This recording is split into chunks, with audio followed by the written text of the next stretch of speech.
Hello guys, magandang araw sa inyong lahat. Luzon, Visayas at Mindanao. Ganun sa mga OFW, shout out. Ayan guys, para bagong araw, para bagong vlog naman tayo.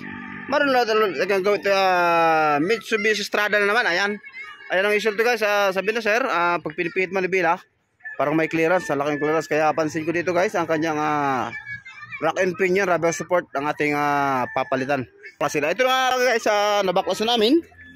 Hindi ko na napakita sa inyo pagbaklas kasi gawa lang kaya na umulan. Ayan, naabutan tayo ng ulan kaya basaan naman. Ito na guys, talagang hindi talaga na ako nagkamali dito. Sirang-sira yung mga bushing. Ayan o. Ayan.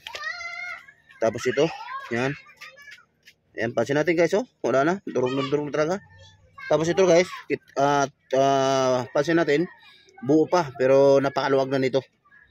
Kaya ito ang gagawin natin. Ito medyo kapal-kapal natin ng konti para sumikip. At saka ito kabilaan. Ito guys, huwag natin patagalin. Sabahan nyo kami at atin ang gagawin ang bushing nito, okay?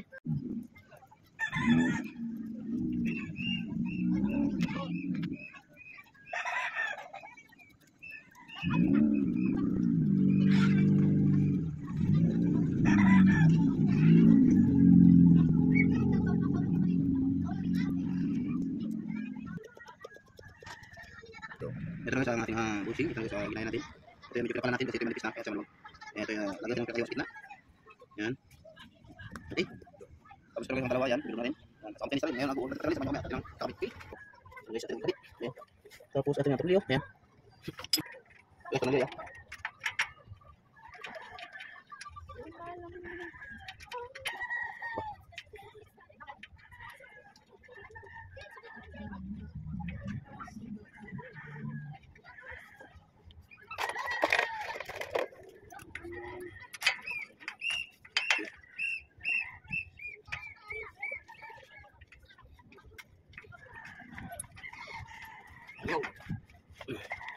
Jadi saya bikin hirap.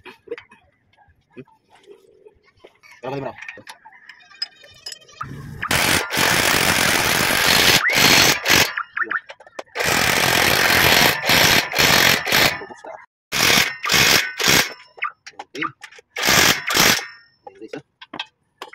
Zero. Ang pagalaw-galaw yan. Ngayon, gamitan natin power handle para sigurado. Okay, gila.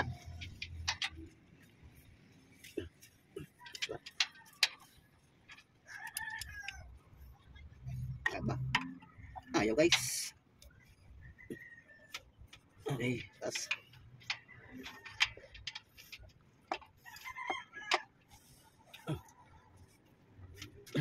Okay. Saan? Gaya.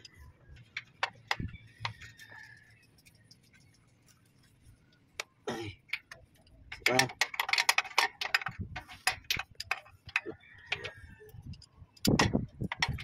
Ayot.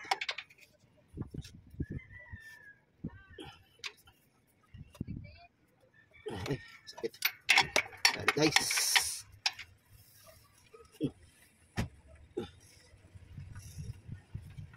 Okay. So ito guys, yan, naigpitan natin. Ito guys ang ating bushing. Yan, okay na, lapat na lapat. Yan. Yung malaki. Ayan. Ayan guys, okay na. 0-0, walang kagalaw-galaw. Ayan guys, hanggang dito natin video. Maraming salamat sa inyong panood. Ayan, kung gusto nyo po, nagpupunta ng idea, please follow, like, and share. Salamat! Ang saat, minadali.